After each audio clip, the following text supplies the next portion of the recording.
আসসালামু আলাইকুম রহমতুল্লাহি ওবারাকাতু। রাসূল সাল্লাল্লাহু আলাইহি সাল্লাম যেভাবে সালাত আদায় করেছেন সেভাবে আমাদের সকলকেই সালাত আদায় করতে হবে।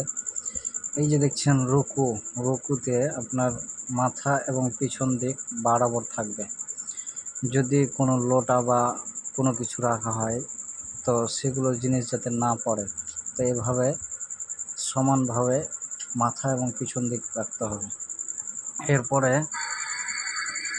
আপনার যখন সামি আল্লাহ বলে উঠলেন তখন একটা দোয়া আছে। এরপরে সিজদাতে আপনার পিছন দিকে দুই পা একত্রিত হবে এবং সিজদা দিতে হবে, আর সম্পূর্ণ যাতে সিজদাতে ঝুঁকে থাকে। এইভাবে আপনারা সকলকেই এভাবে সালাত আদায় করতে হবে। তারপরে আবার যখন উঠলেন বুকের উপরে হাত বাঁধতে হবে এবং এখানে সকলকেই বুকের ওপর হাত বাঁধতে হবে। এটা হচ্ছে নবীজির সুন্নাত।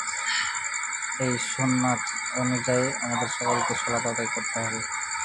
আবার সেই মতেই রুকু করতে হবে বরাবরভাবে। এরপরে আবার যখন উঠবেন সামি আল্লাহ বলে, তখন আবার মাঝখানে একটা দোয়া আছে, রব্বানা লাকাল হামদুন কাসীরান তাইয়্যিবান মুবারাকান ফীহ। এরপরে সিজদায় গেলেন, সিজদায় আবার সেম ওই একইভাবে পিছনে দুইটা পা একসাথে থাকবে, আর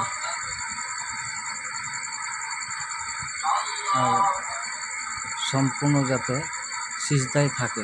পা উঠাউঠি করা যাবে না, হাতও উঠাউঠি করা যাবে না, একরকমভাবে সিজদা করতে হবে। আবারও যখন আপনারা উঠে যাবেন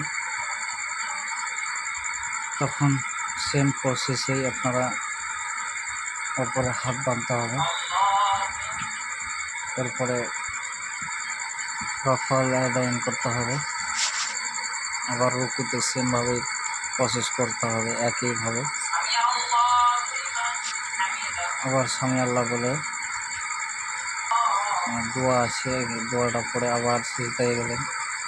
সিজদাতে আবার সেম ওই একইভাবে হাত, পায়ের হাঁটু, কবজি, লাক, কপাল এগুলো সবগুলো যাতে সিজদায় থাকে।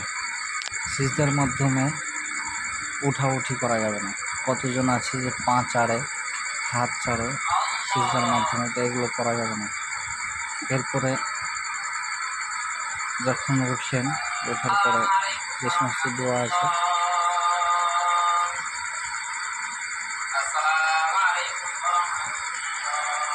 এখানে একটা ভুল, সালাম ফিরানোর সময় মুখমণ্ডল ঝুঁকিয়ে সালাম ফিরে, কিন্তু ওরকমভাবে হবে না।